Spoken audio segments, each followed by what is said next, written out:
We all need to take steps to reduce close human contact. That's how the virus is spread.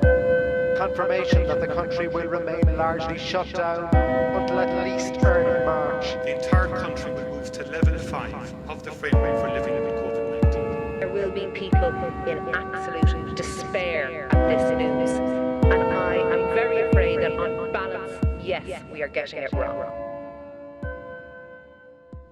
Praise to you, Lord Jesus Christ, King of eternal glory. Lockdown is weird. Sitting room Sunday mass, bathroom barbershops. The new normal all feels a bit too normal. I've been lucky enough to enjoy a relatively comfortable lockdown. Like most people, I feel frustrated, but largely feel okay to abide by the restrictions. This film, however, is not about me.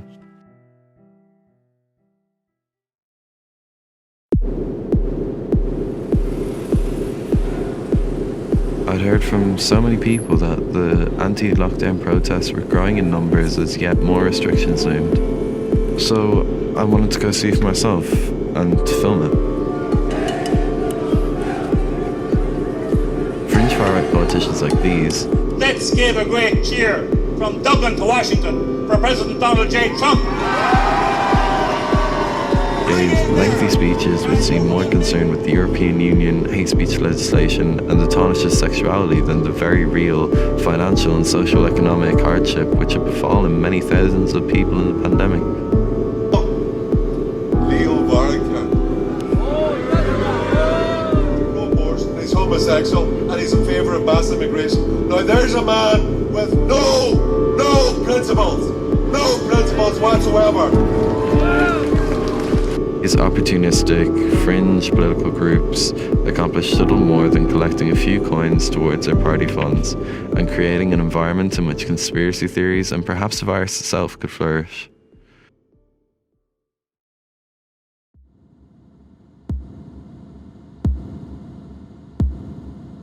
In February, however, the largest protest to date took place outside Stephen's Green. So again, I went. You cannot get the virus from another person. You get it through an aerosol or an injection. That's how you get the virus. Do you know the COVID-19 vaccine is the virus? Did you know that? So if you haven't got it, they want you to take the vaccine and give you the virus and give it. And the flu jab. They all carry viruses. So if you don't get the virus, they want you to nicely come in free of charge and take a nice vaccine. Now let me tell you, I've heard some horror stories. By the time I'd arrived, a guard had been taken to hospital, the crowd had been reduced, and multiple arrests had already been made. Weirdly enough, the violence and aggressive nature was not the biggest takeaway from this protest. What struck me instead was the discernible sense of confusion amongst the crowd. Some were young, infuriated by a government which offered little to compensate for a rapidly disappearing future.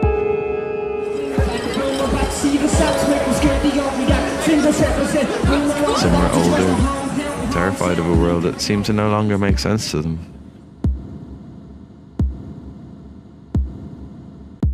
It occurred to me that this was not a response just to COVID, but to the jarring and swift strides Ireland had taken into a new world of social progress, economic hardship, and, as many see it, insincere and unemotional politics.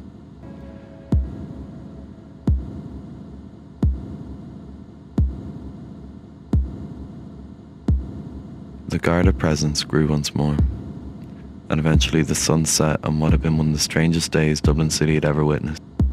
It was difficult to see the protests as purely a response to the public health measures taken by the government,